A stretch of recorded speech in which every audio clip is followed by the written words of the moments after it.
South Africa, land of braais, load shedding, and leaders who refuse to actually retire. You know how most people step down after being president, write a book, maybe go on a speaking tour, play golf? Well, not our Jacob Zuma. No. He didn't retire. He rebranded from Mr. President to Mr. Problem, and somehow he's still winning. Remember when he left office back in 2018? We all thought, show, finally, peace at last. The Rand even took a deep breath. But just when you thought he was gone, like Eskom's Stage 2, he came back as Stage 6. Louder, darker, and with more damage potential, and maybe 10 court cases. Some call him a freedom fighter, others call him the architect of state capture. But whatever you call him, you can't ignore him. Because while the ANC tries to hold a coalition together with duct tape and hope, Zuma is out there in Nkandla, sipping tea, pulling strings, and smiling like the man who knows the next move before anyone else does. This is the Zuma Effect, the story of how one man kicked out of the palace somehow still controls the guards at the gate. It's politics, the South African way, full of drama, a touch of comedy, and that familiar feeling that the game is rigged, but we still keep watching. So tonight, grab your coffee, or something stronger, because we're diving into the world of Jacob Zuma, the man who proved that in South Africa being finished just means you've started a new season. South Africa, my friends. We've seen political drama before, but Jacob Zuma, he's not just a politician, he's a full-blown genre. When Zuma walks into the room, history itself starts humming struggle songs. He's been called a freedom fighter, a survivor, a strategist, and, depending on which WhatsApp group you're in, a magician or a menace. Let's rewind for a moment. Born in Nkandla in 1942, Zuma's story started humbly, a herd boy with no formal schooling, who would one day lead Africa's most industrialized nation, from cattle herder to commander-in-chief, a journey that could have been in any Hollywood script, except in South Africa, the plot always thickens. Zuma rose through the ranks of the ANC with charm, connections, and a smile that could melt any crowd, even while he was calculating his next political chess move. He survived exile, imprisonment on Robben Island, and years in the trenches of struggle politics. But then came the 2000s, when the struggle songs turned into court songs. First, it was the corruption allegations tied to the arms deal, billions of rands, German submarines, and contracts that could sink a small country's GDP. Then came the charges, dropped, reinstated, dropped again. South Africa's legal system started to look like a game of political tennis. Yet somehow, Zuma danced through it all. Literally. Remember those rallies? The crowds chanting, "Zuma, Zuma." The man could sing, dance, and dodge accountability in perfect rhythm. And by 2009, against every prediction and after years of scandal, he took the oath as President of South Africa. Now, here's the twist. Zuma didn't just take power. He rewrote the script. He didn't just run the ANC. He became the ANC. And while he sat in the union buildings, sipping tea under that calm smile, state institutions were quietly being rearranged, piece by piece, like a chessboard. What was happening wasn't governance. It was control. Strategic, subtle, and deeply personal. Because Jacob Zuma never truly leaves power. He multiplies it, and that's where the story really begins.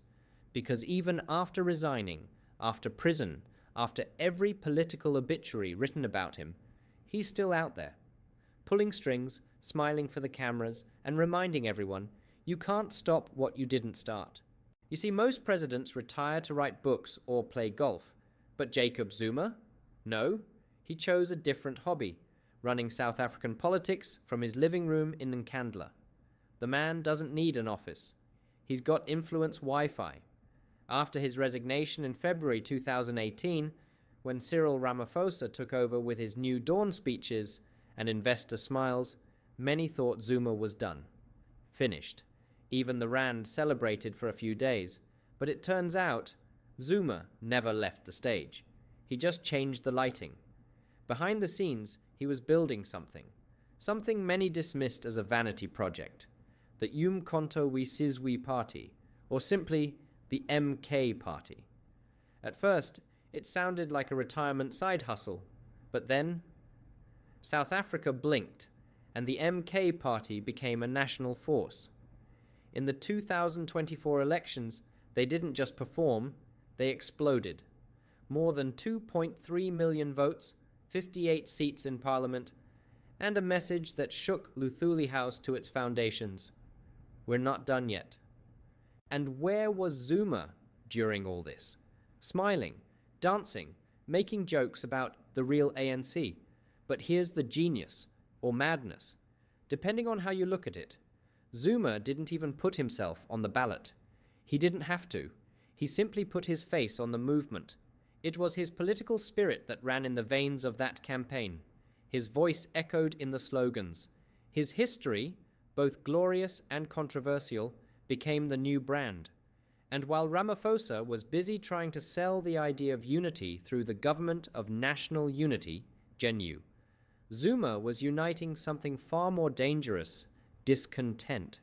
Disillusioned ANC members, young radicals, ex-combatants, township loyalists, people tired of the polished talk and hungry for a fighter who speaks their language. Zuma didn't need to overthrow anyone. He just made sure no one could move without thinking, what will Zuma say? It's not politics anymore. It's legacy warfare. He's the man who got fired, charged, imprisoned, and still managed to rebrand himself as the people's rebel. Even now, when he coughs in Nkandla, the ANC catches a cold in Johannesburg. That's the Zuma effect. It's not about position, it's about presence. And make no mistake, the old man still has both. You see, Cyril Ramaphosa came into power in 2018 with the promise of cleaning up the mess, the corruption, the factionalism, the capture. He called it a new dawn. South Africans called it the same movie, just a different actor.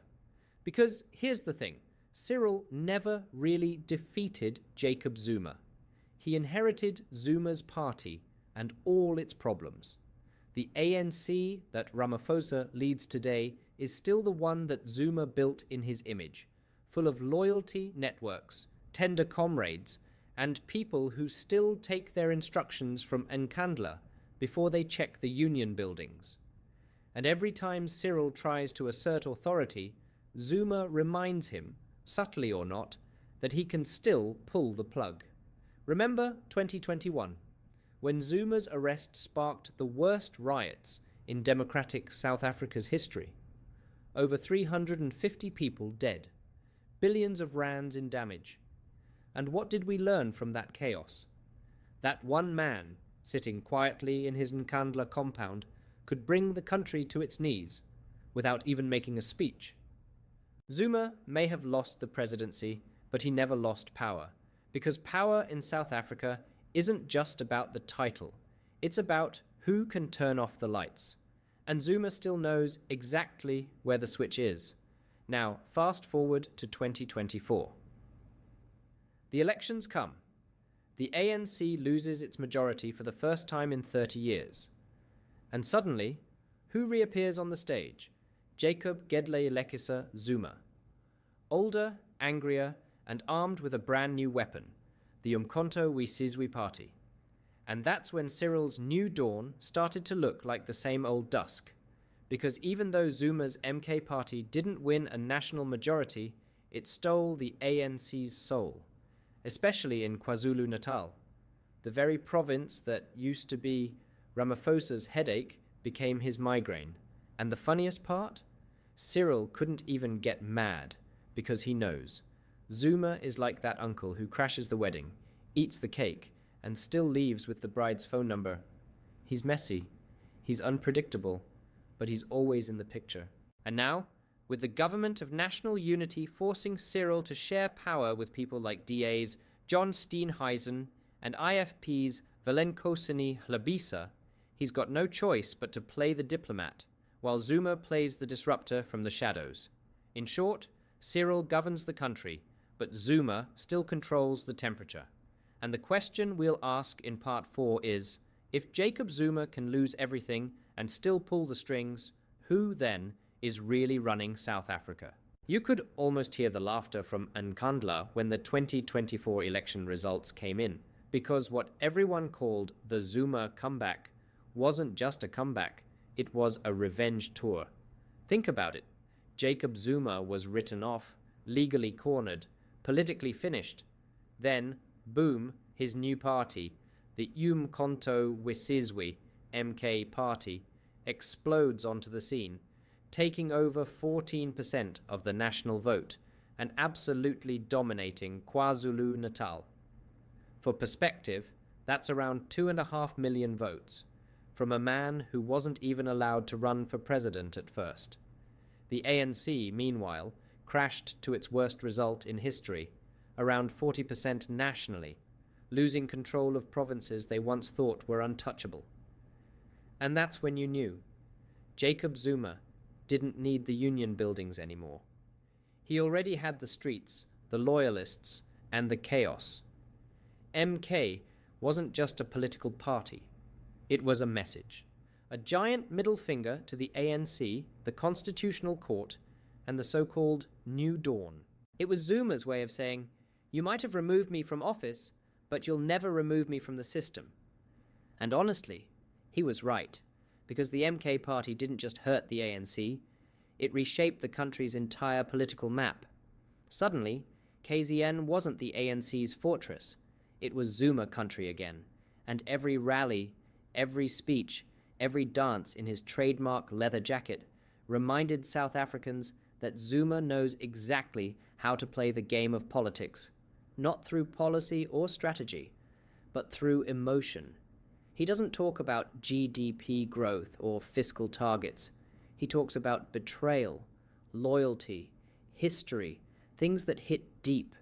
He knows how to make people feel like he's the victim, even when he's the one pulling the strings. That's the genius and danger of Jacob Zuma. Because while Cyril Ramaphosa sits in cabinet meetings discussing policy alignment with coalition partners, Zuma is out there in stadiums, singing struggle songs and reminding people who really fought for them. And here's the twist. The MK party isn't just about Zuma anymore. It's about what he represents, the defiance, the rebellion, the resistance to a system that many South Africans no longer trust. To the poor and forgotten, he's not a disgraced former president. He's a symbol of sticking it to the elite. To the ANC, he's a ghost they can't exorcise. And to Cyril Ramaphosa, he's the man who makes every unity speech sound like wishful thinking. In the words of one political analyst, Zuma doesn't need to be in power to have power. He just needs you to remember him. And trust me, South Africa remembers. Because in 2025, as MK grows, as coalitions wobble, and as Ramaphosa keeps smiling through clenched teeth, there's a truth that's becoming impossible to ignore. Zuma might have left the presidency, but he never left the game. And in the next part, part 5, we'll dig into how Zuma still plays chess with the nation's power brokers, and why every move Cyril makes feels like it's still being watched from Nkandla. You know, in South Africa, we've seen all kinds of political ghosts, but none haunt the union buildings quite like Jacob Gedleyihlekisa Zuma. Because even though the man's technically retired, his influence still leaks through the cracks like a stubborn water pipe in a government building. Here's what's wild. While Cyril Ramaphosa smiles for cameras and calls the GNU a new era of cooperation, there's another kind of cooperation happening behind closed doors, a Zuma-shaped gravitational pull that still bends the system his way. Let's unpack this. After the 2024 elections, when the ANC was bleeding seats and the GNU talks were dragging on, Zuma wasn't just sitting at home sipping tea. No, he was on the phone. He was calling key players, provincial leaders, former intelligence allies, and even old ANC cadres, telling them, watch them closely. They'll sell the revolution for a seat. See, that's the thing about Zuma. He doesn't operate in straight lines. He works in networks. And those networks run deep, from provincial police commanders to municipal tenders to strategic appointments in SOEs. Traces of the Zuma era still live on, like political DNA. Even in 2025, senior ANC members whisper that Zuma still commands loyalty units inside state structures, people who owe him favors, or who still believe his removal was a coup engineered by Ramaphosa and the white monopoly capital camp.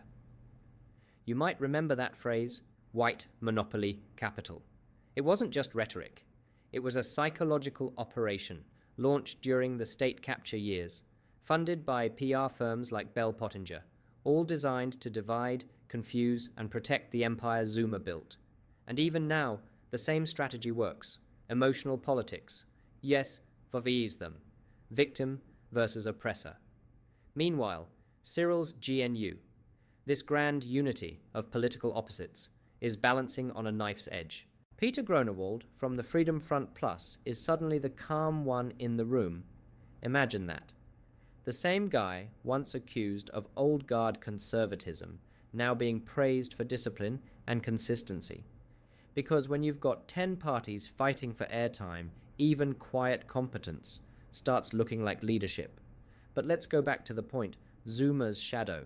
You see, for Zuma, chaos is currency. The more divided the GNU becomes, the stronger his MK party looks. He doesn't need to win an election outright. He just needs to prove that nobody else can govern without him. And that's exactly what's happening. Every public spat in Parliament, every delayed appointment, every policy deadlock.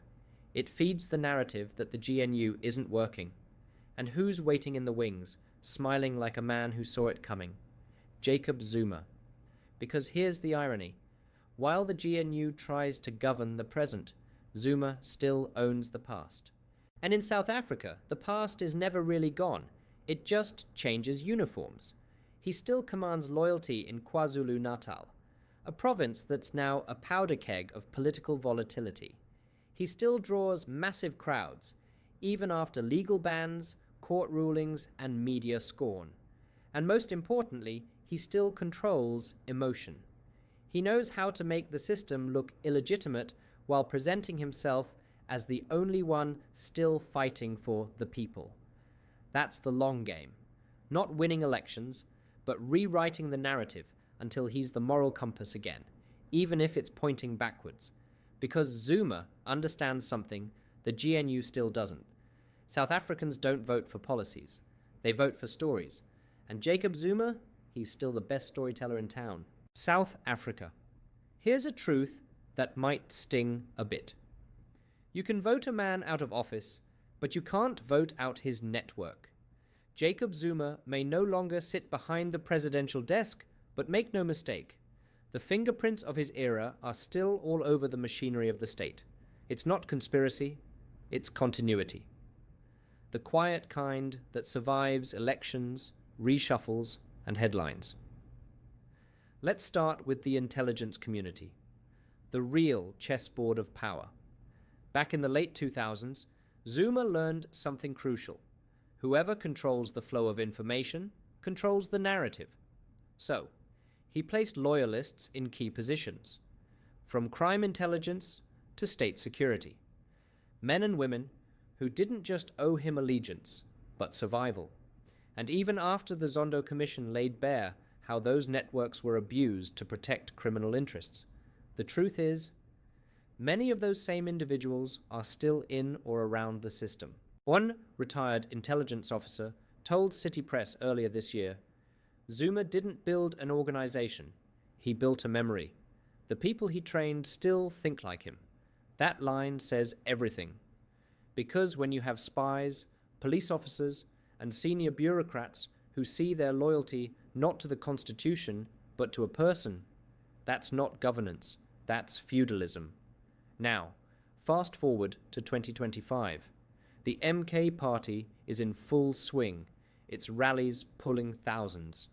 Behind the scenes, intelligence reports, which some GNU insiders leaked to journalists, suggest that Zuma's old operatives are providing strategic guidance to MK's provincial campaigns. You'll never see their names in press releases, but their influence is unmistakable. These are the same individuals who once helped manipulate state tenders, control security contracts, and even intimidate whistleblowers during the state capture years. Now, they're whispering in the ears of MK strategists, helping the party position itself as the people's resistance against an elitist GNU. It's the same playbook, just a new stage. And here's where it gets even more dangerous: the money trail. According to financial analysts at Amabungane, several front companies tied to former Gupta-era contractors have quietly resurfaced, this time channeling funds into community initiatives and cultural programs in KwaZulu-Natal and Mpumalanga. Except, when you trace those donations back, the money passes through trust accounts linked to MK-linked organizers. The pattern? Identical to the old Zuma patronage network, just dressed up in new branding.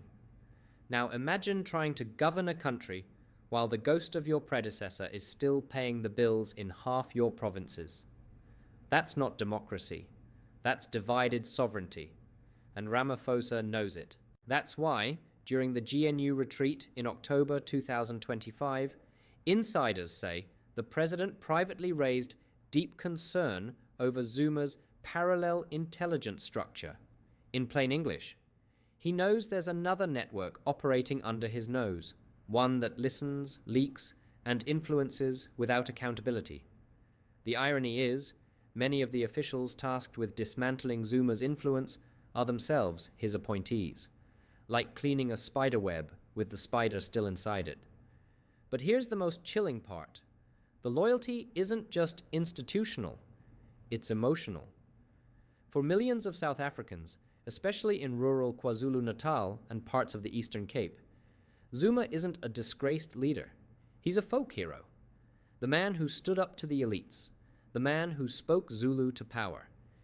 Even if the courts found him guilty, in the eyes of his followers, he's still the only one. And that, right there, is the genius and the danger of Jacob Zuma. He didn't just build a political movement.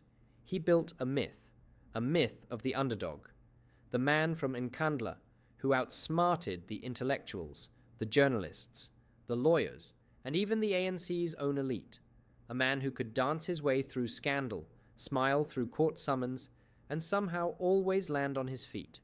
Even now, at 83, he commands a kind of loyalty that money alone can't buy. It's cultural, it's emotional, it's personal. To his supporters, he's not corrupt, he's persecuted, not manipulative, misunderstood, not finished, reborn through the MK party. That's the Zuma effect. It's not about politics, it's about identity. And that's why, even with the government of national unity trying to restore stability and credibility, Zuma's shadow stretches across every boardroom, every campaign strategy, every cabinet reshuffle. He doesn't need to be in the room anymore. The room still remembers him. While Ramaphosa talks about renewal, discipline, and clean governance, Zuma is out there in the townships telling people, "I never left. I'm still fighting for you." And people believe him because for many, it's not about facts, it's about feelings. So when you hear the phrase, the Zuma effect, understand this. It's not just about corruption or politics or who sits in parliament. It's about the psychological hold one man still has on a nation desperate for heroes, even flawed ones. Until South Africa learns to separate charisma from credibility and loyalty from logic, the Zuma effect will never truly fade. It will whisper through the corridors of power, echo in the voting stations, and remind us all that in South Africa, retirement is optional, but relevance is forever.